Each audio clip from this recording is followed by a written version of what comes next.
আলহামদুলিল্লাহ, আমরা এটাই চাই যে বাংলাদেশ থেকে যারা নতুন করে সৌদি আরবে যাবে তারা যেন কোনো ভোগান্তিতে না পড়ে, তারা কোনো বিপদে না পড়ে। আমরা এটাই চাই।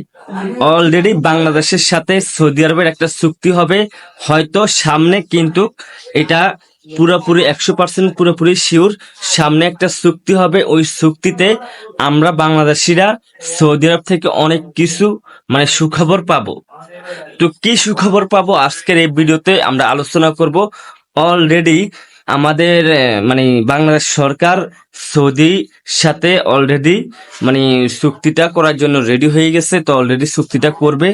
তো আপনারা সকলে জানেন, আমরা সৌদি আরবে যাওয়ার পর আমাদের এয়ারপোর্ট থেকে নেয় না, আমাদেরকে কোম্পানি নেয় না, আমাদেরকে এয়ারপোর্টে অনেকটা বিপদে পড়তে হয়। তারপর আমাদের কোম্পানিতে কাজ থাকে না, ওই কোম্পানি আমাদেরকে খারাপ ব্যবহার করে, আমাদের সাথে 2 নম্বরই করে, আমাদের সাথে অনেক কিছু করে।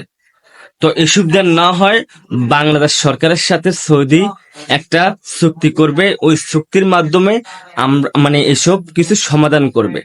তো এটা হচ্ছে আমাদের বাংলাদেশের জন্য ইতিহাস যে সৌদির সাথে আমরা এই চুক্তিটা করব। তো অলরেডি চুক্তি করার সবকিছু ঠিকঠাক হয়ে গেছে, এখন শুধু চুক্তিটা করবে হয়তো 1-2 সপ্তাহের ভিতরে। তবে আমরা যারা নতুন করে সৌদি আরবে যাব তারা খুব নিশ্চিন্তে সৌদি আরবে যাইতে পারবো। তবে একটা এখানে কথা আছে, যদি আপনি 8-10 লক্ষ টাকা দিয়ে আপনি সৌদি আরব যান কোনো দালালের মাধ্যমে, তাহলে কিন্তু আপনি সৌদি আরবে যাওয়া দরকার নাই। ওই 8-10 লক্ষ টাকা দিয়ে আপনি কিন্তু সুন্দর করে বাংলাদেশে কিন্তু একটা ব্যবসা বাণিজ্য করতে পারবেন। তো অবশ্যই কোনো দালালের চক্রান্ত পড়বেন না। সৌদি আরবে খুব শীঘ্রই ভালো একটা সুখবর আমাদের জন্য আনবে, আর আমরা ওই সুখবরের জন্য অপেক্ষা আছি। আর 4-5 লক্ষ টাকা 8-10 লক্ষ টাকা খরচ করে সৌদি আরবে যাওয়া দরকার নাই। ওই টাকা দিয়ে আপনি বাংলাদেশে কিন্তু সুন্দর একটা ব্যবসা করতে পারবেন।